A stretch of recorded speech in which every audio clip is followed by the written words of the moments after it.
Ellyse, you've obviously had a first look at Lauren Cheddle throughout the summer. Can you tell us how well she's bowled and what's really got her back into Australian contention now? Yeah, I think just the fact that she's consistently bowled well now for the last couple of months, and certainly those last few performances in the WNCL were absolutely brilliant. Yeah, I heard Meg mention earlier just that she swings a new ball. Obviously, being a left armour gives us a point of difference as well, and she's bowled with some good pace as well, and had some, I think, some really good strategies bowling it towards the end of an innings too, and certainly she did that throughout the Big Bash, and just got better and better with each game that she's played. So yeah, I'm really, really happy for Lauren that she's got another opportunity in the Australian team. It was only going to be a matter of time, and it's really nice to see all her hard work pay off. How hard has she worked? Because she's had a few injuries sort of since you last played for Australia.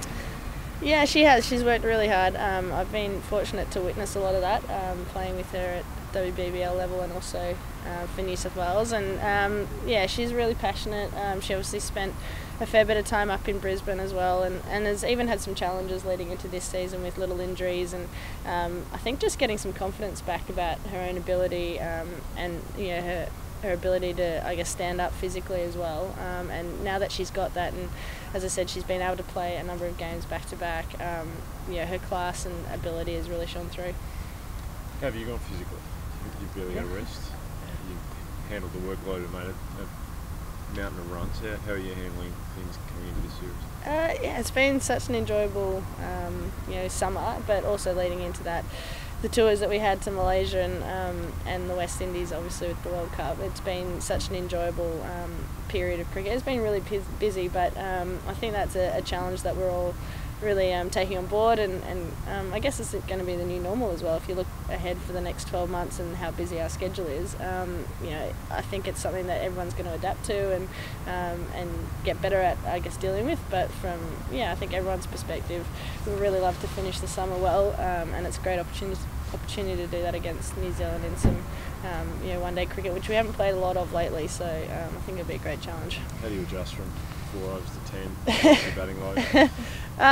Yeah, fine. I think it's funny actually. Like, I think the last couple of weeks everyone's felt a little bit like out of place, spending so much time on the field. But the beauty of that is I think you've got more opportunity and more time to play, which means I guess things aren't as rushed, and I enjoy one-day cricket, and I think everyone does. So it's been fine. Can you give any insight into the specifics of your preparation, how you changed from T20 to one-day cricket?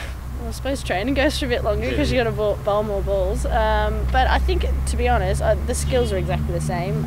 It's just, I suppose, your decision making around how you use them in a game. So there's not as much pressure in terms of scoring rates or batters coming as hard at you, when you're bowling. So I think it's just having a recognition of key moments in the game, and also, that you've got a lot of time in comparison to T20 cricket. So you've just got to be prepared to be patient as well.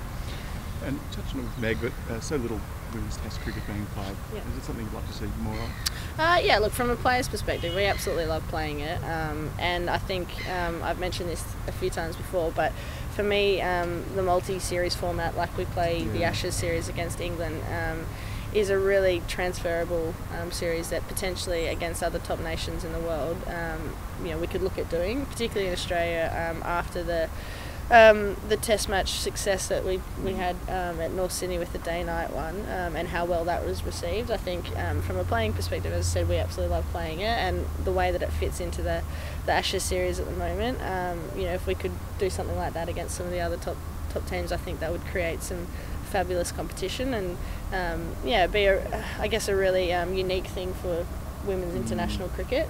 Obviously a series like that with the multi-format and the points doesn't exist in any other cricket, so I think it'd give us a really great point of difference. Having said all of that, we obviously don't make the decisions, and I think there's some really key and important strategies around what we do with women's cricket in the next couple of years. So I think we're happy to play our part wherever that is.